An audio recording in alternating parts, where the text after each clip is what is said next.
एक fast growing pharma company जिसकी grey market में डिमांड बढ़ती जा रही है, जिसके 71 ब्रांड और पूरे भारत में 2600 प्लस मेडिकल रिप्रेजेंटेटिव की स्ट्रॉन्ग टीम है और पूरे भारत में डीप डॉक्टर रीच के साथ ये कंपनी अपना बिजनेस ऑपरेट कर रही है। लेकिन सवाल ये है कि क्या ये आईपीओ आपके पोर्टफोलियो में फिट बैठता है। चलिए शुरू करते हैं आज का in depth review. Corona Remedies Limited अगस्त 2004 में इनकॉर्पोरेट हुई company multi therapy pharmaceutical company है जो जून 2025 तक कोरोना रेमेडीज के पास 71 ब्रांड है और ये कई थेरेप्यूटिक सेगमेंट को कवर करती है, जिसमें women health care, cardio, diabeto, pain management, urology, vitamin, minerals और न्यूट्रिएंट शामिल है। साथ ही साथ gastro intestinal, respiratory, pharma industry में सबसे बड़ा मोट होता है डिस्ट्रीब्यूशन नेटवर्क और डॉक्टर एंगेजमेंट का। कोरोना रेमेडीज यहाँ पर काफी स्ट्रांग है। 2671 मेडिकल रिप्रेजेंटेटिव, 22 स्टेट में present, deep doctor engagement, pan India network, ये इस कंपनी को एक स्ट्रांग एज देता है। कंपनी के पास गुजरात में 2 मैन्युफैक्चरिंग यूनिट जिनकी combined capacity 1285.44 million unit per annum की है। इससे कंपनी प्रोडक्शन स्केल बढ़ा सकती है, कॉस्ट एफिशिएंसी मेंटेन कर सकती है और मार्जिन को सपोर्ट कर सकती है। रेवेन्यू सेगमेंट की अगर बात करें तो कंपनी का इंडिया से रेवेन्यू 96.29% आता है तो एक्सपोर्ट से 3.71% का। अगर बिजनेस कंसंट्रेशन की बात करें तो इसके टॉप 5 जो C&F उनसे 44.25% की रेवेन्यू आती है और टॉप 10 से 67.67% की रेवेन्यू आती है। कंपनी के अगर हम बिजनेस को बाइफरकेट करें तो वुमेन एंड हेल्थ केयर से 27.49% की, कार्डियो डायबिटो से 23.22% की और पेन मैनेजमेंट से 11.22% की रेवेन्यू आती है। मतलब तीनों से मिला के 61.93% की रेवेन्यू आती है। अब एक बार हम कंपनी की स्ट्रेंथ भी देख लेते हैं तो 71 ब्रांड के साथ कंपनी डाइवर्सिफाइड पोर्टफोलियो मैनेज करती है, स्ट्रॉन्ग डिस्ट्रीब्यूशन नेटवर्क है जिसमें 2671 एमआरस की टीम है, पेन इंडिया 22 स्टेट्स में प्रेजेंस है, 2 इन हाउस मैन्युफैक्चरिंग फैसिलिटी और consistent growth in multiple therapeutic segment. IPO के साथ रिस्क क्या हो सकती है तो वो भी एक बार समझ लेते हैं हम। फार्मा इंडस्ट्री में कंपटीशन काफी स्ट्रांग है और डॉक्टर एंगेजमेंट और ब्रांडिंग में हैवी कॉस्ट लगती है। रेगुलेटरी चेंजेस इंडिया और ग्लोबल लेवल पे मार्जिन को सीधा इम्पैक्ट करते हैं। अब बात करते हैं कंपनी की आईपीओ डिटेल की, जहां पर 8 दिसंबर के दिन आईपीओ शुरू होने वाला है, 10 दिसंबर तक खुला रहेगा। 15 दिसंबर के दिन इस आईपीओ की लिस्टिंग होने वाली है। 10 रुपए फेस वैल्यू वाला शेयर है, 1008 से 1062 रुपए का प्राइस बैंड होने वाला है और 655.37 करोड़ का आईपीओ साइज है, जो कि पूरा का पूरा ओएफएस होने वाला है, बुक बिल्ड इशू टाइप और बीएससी एनएससी दोनों पर लिस्टिंग होने वाली है। बात करते हैं मिनिमम इन्वेस्टमेंट की, किस कैटेगरी में कितना करना होगा तो रिटेल में मिनिमम एक लॉट में 14 शेयर होंगे और 14,868 रुपए के निवेश करना होगा। तो वहीं स्मॉल एचएनआई का जो मिनिमम इन्वेस्टमेंट होने वाला है 14 लॉट में 196 शेयर्स के लिए 2,08,152 रुपए के लिए और बिग एचएनआई का जो मिनिमम इन्वेस्टमेंट है वो है 68 लॉट्स के लिए 952 शेयर्स के लिए 10,11,024 रुपीज के लिए। अब बात करते हैं कंपनी के फाइनेंशियल्स की, जहां पर कंपनी ने अपने फाइनेंशियल्स मार्च 23 से जून 25 तक के दिए।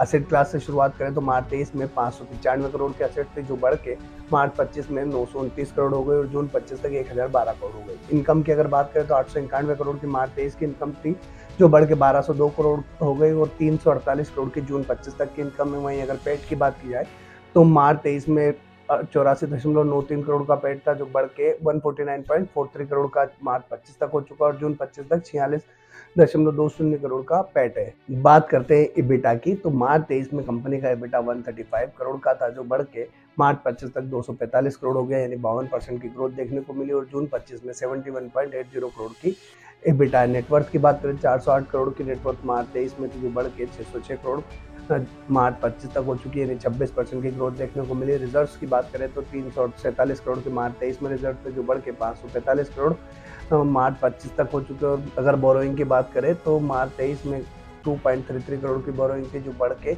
106 करोड़ के आसपास की बोरोइंग जून 25 तक हो चुकी है। अगर बोरोइंग की बात करें तो ये एक इसके लिए कंसर्निंग पॉइंट हो सकता है क्योंकि लगातार इसकी बोरोइंग बढ़ती जा रही है।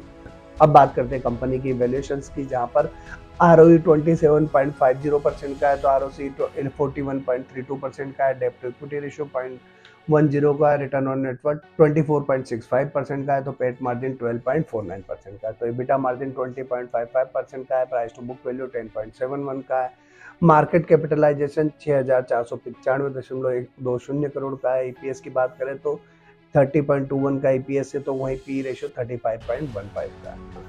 अब एक बार हम करोना रेमेडीज को इसकी कॉम्पिटिटर के साथ कंपेयर करके देख लेते हैं, जहां पर इसने अपने कॉम्पिटिटर के रूप में Abbott India, Alkem laboratory, Eris life sciences, Glaxo Smith, JB chemical और मैनकाइंड फार्मा जैसे दिग्गज कंपनीज के साथ अपना कंपैरिजन दिया है। साथ ही साथ सनोफी इंडिया, फाइजर और टोरेंट फार्मा भी इसके कॉम्पिटिटर के रूप में शामिल है। अब बात करें अगर हम ईपीएस की, तो 24.43 का ईपीएस जो कोरोना रेमेडीज का है, तो वहीं अगर हाईएस्ट बात करें तो 665 का जो है वो एबॉट का है। अब बात करें अगर हम पी रेशियो की, तो 35.95 का कोरोना रेमेडीज का पी रेशियो, जबकि 45.17 का एबॉट का है, 31.39 का एल्केम लेबोरेटरी का है, 61.81 का एरिस का है, 46.87 का ग्लेक्सो स्मिथ का है, 42.60 का जेबी केमिकल का है। यानी अगर ओवरऑल देखें तो ये अपने कॉम्पिटिटर के साथ एक ठीक ठाक से वैल्यूएशंस पर आईपीओ लेकर आ रही है, जबकि रिटर्न ऑन नेटवर्क के हिसाब से देखें तो 47.54 का जो है ग्लेक्सो स्मिथ का रिटर्न ऑन नेटवर्क अगर इसके पीयर कॉम्पिटिटर में देखें तो दूसरे नंबर पे, जबकि सनोफी इंडिया का 48.05 का है।